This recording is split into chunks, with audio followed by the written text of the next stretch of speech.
welcome to the Nobody Asked Me Guy show. Guys, listen, I'm your host, Melvin Casey Lars, and you guys that have been here with us, you know how we roll. You know, we just talk about whatever we need to talk about. This evening, we're going to be talking about the Buffalo Soldiers. Now, we have with us Captain Paul J. Matthews. Share with you some of the information on Captain Paul J. Matthews, guys. He's a founder and chairman of the board of the Paul J. Matthews, has been researching military history and collecting military artifacts and memorabilia for over 30 years prior to his founding of the Buffalo Soldiers National Museum.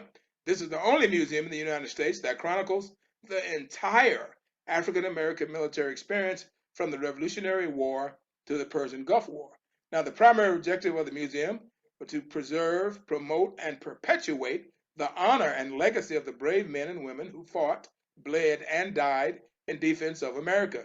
Currently, more than 60% of the museum's collection and exhibits have been donated from his private collection. And he was a 35-year member of the 9th and 10th Horse Cavalry Association. Matthews is a former president of the Greater Houston chapter and historian and public relations officer for the National Association.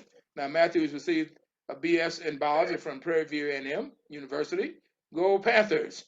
He served 2 years active duty and 4 years reserve duty in the United States Army, wherein he received the Bronze Star Medal, Army Commendation Medal, and a combat medical badge in the Republic of Vietnam. Prior to founding the museum, Matthews worked for 30 years as a hospital representative, executive business manager, and director of military affairs for Merck and Company, in managing the military division that yielded over $800 million in annual revenue. Now, Brother Matthews is married with one son and two grandsons. Now, let's just tell you a little bit about some of these achievements, guys. Hold your hats.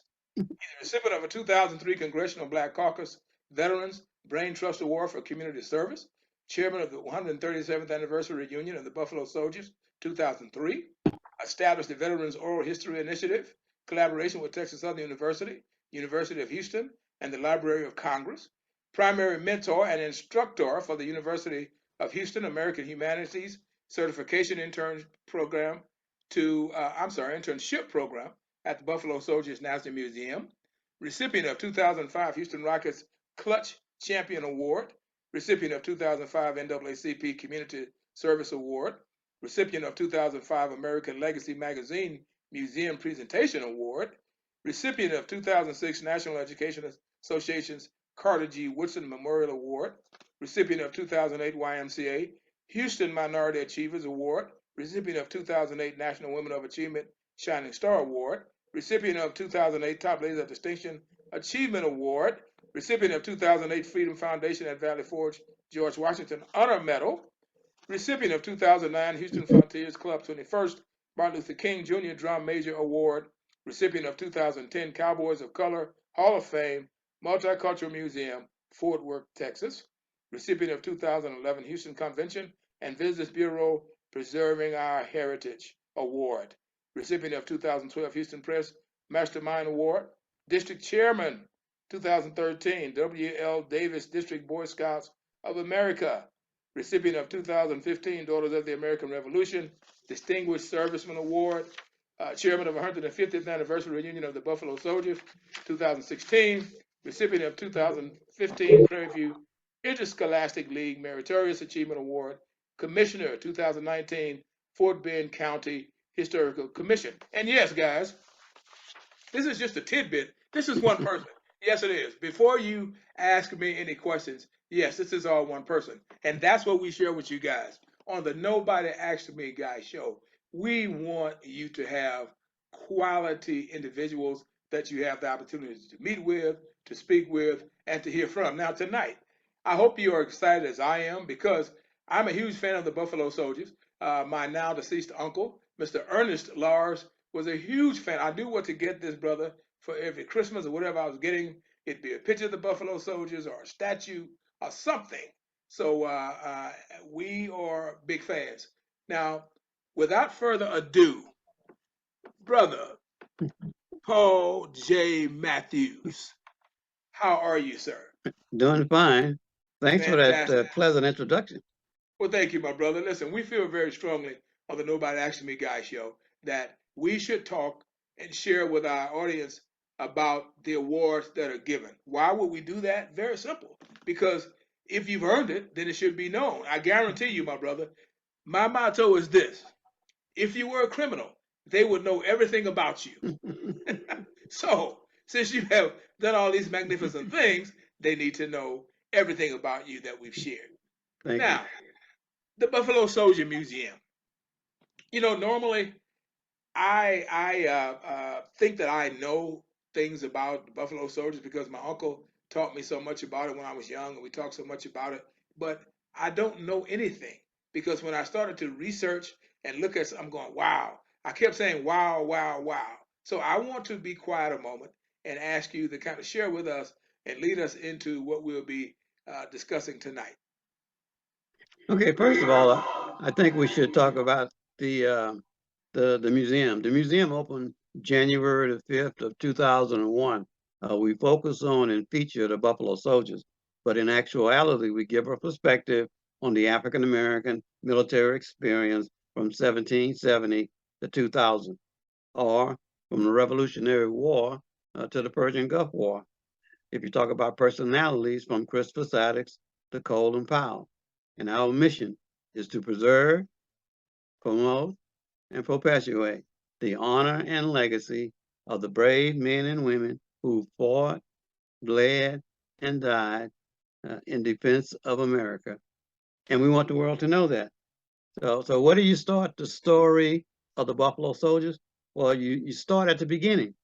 In 1866, a year and a half after the conclusion of the Civil War, the Army reorganized and established the first peacetime army for the U.S. And as a part of the reorganization, they created 6 all-black units: the 9th and 10th Cavalry, the 38th, 39th, 40th, and 41st Infantry. And then 3 years later, in 1869, the 4 infantry became the 24th and 25th. And those 4 units, the 9th and 10th Cavalry, the 24th and 25th Infantry, went on to become what we commonly call now the Buffalo Soldiers. As you share with us about the inception and how it got started, I would like for you, if you will, to share with us your initial interest. Now, I see where you were a military man, and we see all of the accolades that you've gotten, even serving in the military yourself. And it talks about the artifacts that are there, and you've donated so many of your artifacts. Can you kind of share with us what really piqued your interest and really got you started on wanting Yes. to do this? Yeah, so when I first heard about the Buffalo Soldiers, I was an ROTC cadet at Prairie View A&M University back in the 1960s. And I read 2 paragraphs in one military book about the Buffalo Soldiers and became very intrigued about these black men in the blue uniforms because they did what they did, not necessarily for themselves, but for those that came behind them. And so here I am, January 1968, my lieutenant bars on, getting ready to cross this bridge into the United States Army as a military officer. A bridge that I didn't build. A bridge that I didn't build. Who built that bridge? I mean, it was the Buffalo Soldiers. And that's, sort of piqued my interest more. And I started collecting some documents, memorabilia, those kinds of things. And I spent a year in San Antonio where I was training medics at Fort Sam Houston Medical Training Center. And then a year in Vietnam as a battalion surgeon assistant. And then 4 years in the reserve. And then I went on to Merck and Company in the pharmaceutical industry, where I spent 30 years. And what was so magic and spiritual about that is that I wrote a proposal that created the military sales division. It's a $1 billion division now. And what that did for me and my love for the Buffalo Soldiers, I had responsibilities for all the military installations in the US and Europe. Isn't that God said? And Wow. so when I Wow. pass, when I go to the different facilities from Fort Missoula, Montana, to Homestead Air Force Base in Florida, to Texas, Fort Hood, I picked up artifacts here and there, and that led me on to the artifacts and documents that you see at the museum now. My. That's wow. That's a fascinating story. Now, Hmm. as you share that, I was intrigued by something that you're sharing. There is a group of us. Well, actually, three of us. Don Sinconi, who's a world-renowned artist. Our frat brother, Dad Triplett. We were working on an analogy called Shackles 400. And Shackles 400 was commemorating, and it's still we still work. We finished it up. It's commemorating the 400 years of slavery in the U.S. While everybody was talking about 1619 and excuse me, Sister Hannah Davis, we had a project that's similar, and we wrote ours from Louisiana perspective. But what I really want to say to you about that, as we were traversing and looking for the Buffalo Soldiers, I'll be honest with you. In my research, everybody likes to talk about Custer and Little Bighorn. And we've heard so much about that. And as you talk about at Prairie View, the little bit that you saw. But what I stumbled up on, Captain, it was Custer was told by his superiors to take some Buffalo Soldier 2 regiments with him to Little Bighorn. He rejected them. He called them brunettes. And that's certified by history, and it's in our book, Just an Ordinary George, which we'll talk about some other time. And he called them brunettes, and he said to his regiment, to his superiors, that he didn't want any brunettes. He didn't need any brunettes, and we all know the history. Now, I'm not intimating that had he carried what he called the brunettes, he may have had a different story, and then again he may not. But just as we think about the Buffalo Soldiers, they were so revered and so feared until you are telling who this guy who's supposed, even though we're not talking about Custer, but he thought he was the cat's meow, and he had the audacity to refuse to take these soldiers with him and to nickname them the brunettes. And I just thought that was so unique and a great part of history. I'd never heard it, never in my life. And I thought that I was pretty well versed on Black history. The history of Custer and the black soldiers started actually 10 years earlier than that. Okay. He was actually offered the command for one of the cavalry units, and he refused the command because he didn't want to have blacks in his unit. And and then 10 years later, almost 10 years to the date, that he was came to his demise at the Battle of Little Bighorn. Yeah, Yeah, that's a story we tell all the time at the museum. yeah, man, that's great. I had to ask you about that, Oh yeah, Captain. yeah. Yeah. And Actually, and you talked about the name. The number one question that I get at the museum is how did they get their name? And it came from the Cheyenne warriors. They saw two things in the soldiers that they saw in the buffalo. It was their naturally curly hair and their ferocious fighting spirit. And they put those two things together and they came up with wild buffalo. And the term wild buffalo eventually became a buffalo soldiers. Now, the modern day phenomena, I give credit to Colin Powell. Now, he was a two-star general back at Fort Leavenworth, Kansas, and he was jogging one day, and he came across this intersection on the post that had a 9 and a 10 on it. And that's the only thing they had at Fort Leavenworth, the home of the 10th Cavalry, to say that the Buffalo Soldiers had been there. So he said, let's do more. He put together a committee along with a gentleman named Commander Philpott, and from 1988 to 1992. And he came back to Fort Leavenworth in 1992 and dedicated the memorial to the Buffalo Soldier, Colin wow, Powell. wow, that's you know, if I may, I alluded earlier to the 1619 project and all of this hubbub And I know you're there in Texas, and I know what kind of governor you have, and I won't get you into politics. But with all of this hubbub, where various states and human beings are talking about the 1619 project, and it doesn't need to be taught, and this, that, and the third, how with the Buffalo Soldiers, how would that affect the teaching and educating of our children if we are not allowed to teach about them, if they can't get to the museum, or they don't know to do the research? How Yeah. do you think that might affect them? Well, I think it affects them in a negative way if they don't get the knowledge, because knowledge is power. Uh, the things that keeps me going and fills my heart with pride is when we have students, young Black students, males in particular, that come through the museum, and we give them the history and tell them all the things that they did. They were the peacekeepers in the American West. They built camps, forts, railroads, delivered the mail, strung telegraph wires, charted the land, chased down outlaws, Comancheros. As a matter of fact, without the Buffalo Soldiers, the westward movement would have been delayed 50 years. And you see the pride, and they kind of stand a little taller, they look a little straighter and say, wow, they did all of that.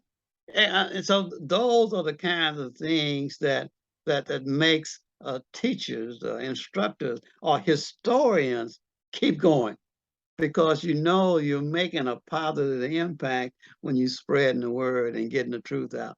Oh, those are the powerful things.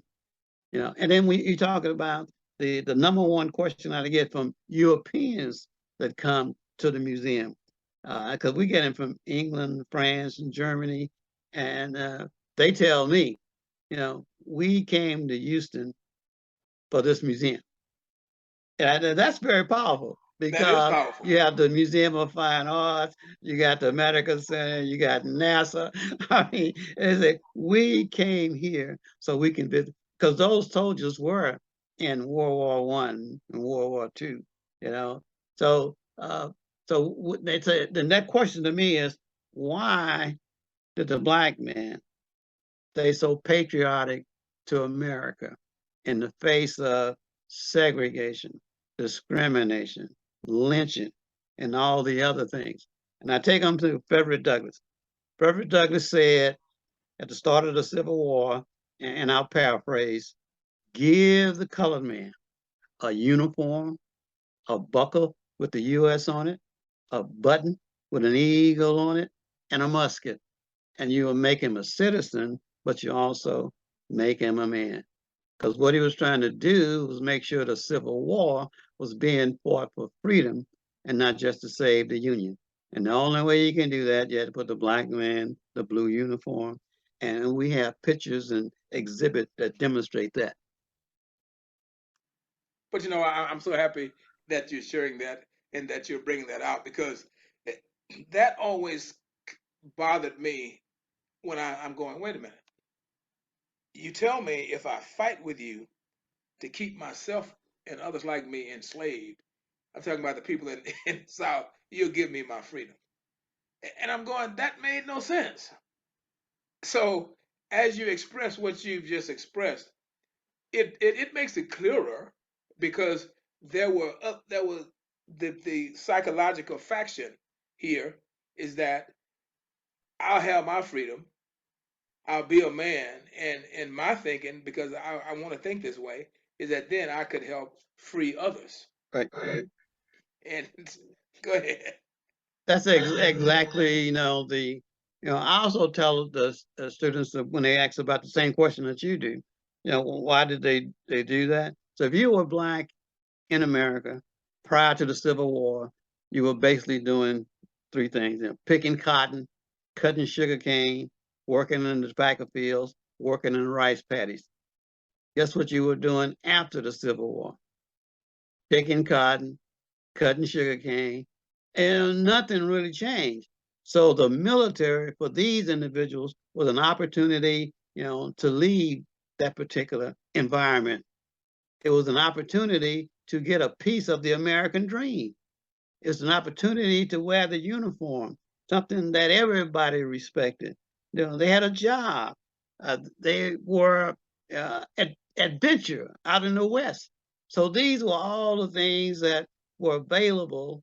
And the other the key factor was the education, because what the military did for those four units, the 9th and 10th Cavalry and the 24th and 25th Infantry, they assigned a chaplain to each one of those units.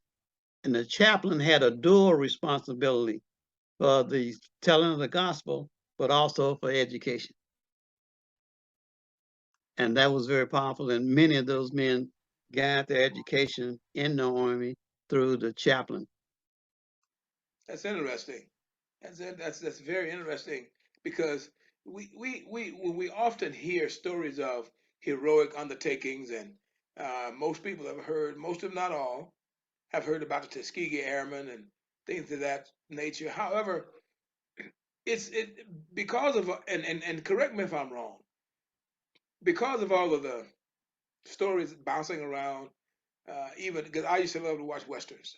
You know how the West was won and how they conquered the land and all of this kind of stuff. Now this was before, Captain. This was before I started to see how much fabrication was intertwined into this whole how the West was won. So I guess I'm asking a question in the form of a statement, in the form of a question. How, how do we get the word out? As you say, you know, it's up to teachers and parents and that type thing, to our young people. Is that even as we talk about the West and all of these so-called heroes, and I call them, I'll be honest with you, Captain, I do call them so-called heroes. How do we intertwine and interweave the fact that our Buffalo Soldiers were an integral part of helping to settle the West? Yeah, I think the museum plays a big part. I think getting it into the books, the history books, having projects, programs, uh, a- avenues like this. You know, we're in a verbal, a viral environment, and so being a part of those kinds of things, I think all of those combination of activities will help to get the word out. But I think in Texas, in particular, the 7th and 8th graders, when they do Texas history, they should have a chapter on the Buffalo Soldier, not a footnote. You're absolutely right. Do you do a lot of speaking engagement to schools or I know they do. Well, I'm assuming I'm an old high school principal. I'm assuming people do field trips, and do you have many schools coming in for Oh field yeah, trips? yeah, we have plenty there. I think near the end of the year, school year, we get most of them. They come, by the bus loads. We get a lot of the ROTC programs. So the Houston Independent School District, also Fort Bend, they send a lot of the schools over. So they are active participants in the Buffalo Soldier educational process. That's great. That's great because I often wonder how we go through our processes of educating. Now, when it comes to military, when it comes to the military, we've heard all kind of stories. Obviously, I come from a large military background. I never served in the military. My son was in Desert Storm twice and all of that, and nephews that have retired from the Navy and Army, and the uncle I was telling you about, the Marines, etc. But when it comes to the military, and we are, and it's not a political show. We're not going to talk about politics per se, but we are always maligned in the media most of the time by those individuals that do not want to acknowledge true history about not being patriotic and not serving our country and stuff like that. Is there a proponent where that is addressed without, let's say, you having to go on a national debate with these politicians? No, I think what I mentioned earlier, the military has always been popular in the Black community. And it was established earlier with Frederick Douglass in his famous statement. And W. Du Bois in World War One, his famous article in the Crisis magazine said, "Put aside your differences, go overseas, come back, be first class citizens." In World War Two, the black newspaper publishers had the double V for victory: victory against Axis in Europe and victory against racism at home. You know, so the military, other than Vietnam, uh, because in Vietnam you had the black population being 10 to 15%, and the amount of people getting killed over there that were black was a 20, 30. The people walking point, and almost sometimes 50% of those were African American. So that was the only time that I can recall back that the military wasn't as popular. But other than that, it's always been popular. I can remember, going to church in the 50s, that the Korean conflict was going on, and we had one or two of the members in the church that came back and had the uniform on. People stood up, so it was just very powerful. And the uniform meant a lot to our community. And like I said, it goes back to Frederick Douglass. So and then the opportunities that you get, although during World War II, having the GI Bill and being able to go to school, even Texas Southern started out when in the 40s, late 40s. Many of the students came there were going on the GI Bill, where they were taking courses in plumbing and woodworking and all those kind of things. But that created the strong black middle class that we have. And so those are the kind of things that I think are important that the military did then, and you still can do it now. Okay, because I know a lot of times when we see various shows and TV shows and that kind of thing, it unfortunately sometimes it seems to point out individuals that are having difficulty rather than those individuals that go and do and serve the country and do the things that they're supposed to do. Well, I'll say they're supposed to do, but it just always seems to me, and maybe I'm just a skeptic, Doc. I'll be honest with you, Captain. I've been an activist all my life, so maybe it's my active brain set. Now, But it, join the crowd. I've been that way too. I'm at 77. I'm history now. okay, So I don't have to learn about it, think about it. When you talk about it, the civil rights movement, the all the other things that went on in the 50s and the 60s and the 70s. I didn't have to read about that. I was there. I was there. And so I get an opportunity to share those kinds of things uh, when I just have general discussions with especially students, the history students that come by from Prairie View and University of Houston and Texas Southern. okay, It's a joy. And one of the things I talk about is the the need for you to tell your own story. That's the important part. yes, sir. So you can read this and read that, but who wrote the book? Who's telling the story? And I give an example of Teddy Roosevelt and San Juan Hill.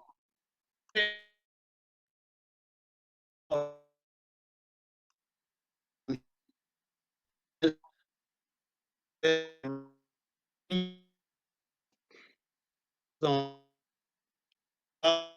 archives when I was reviewing, doing an exhibit on the Spanish American War, and I was particularly looking for that photo, and I found it. And when I looked at it, guess what it showed? What's It that? showed Teddy Roosevelt standing on San Juan Hill with the Rough Riders on the right, but guess who was on the left? Who's The on that? 10th Cavalry. The 10th Cavalry. This was a cropped photo. And I said to the students, can you imagine what difference that would have made Mm. if this iconic photo would have showed the whole photo instead of the crop version? The difference. And this is a photo that propelled and moved Teddy Roosevelt from the governorship to the vice president of the United States to the presidency. Mm-hmm. And it's all because of this photo that helped them to do that.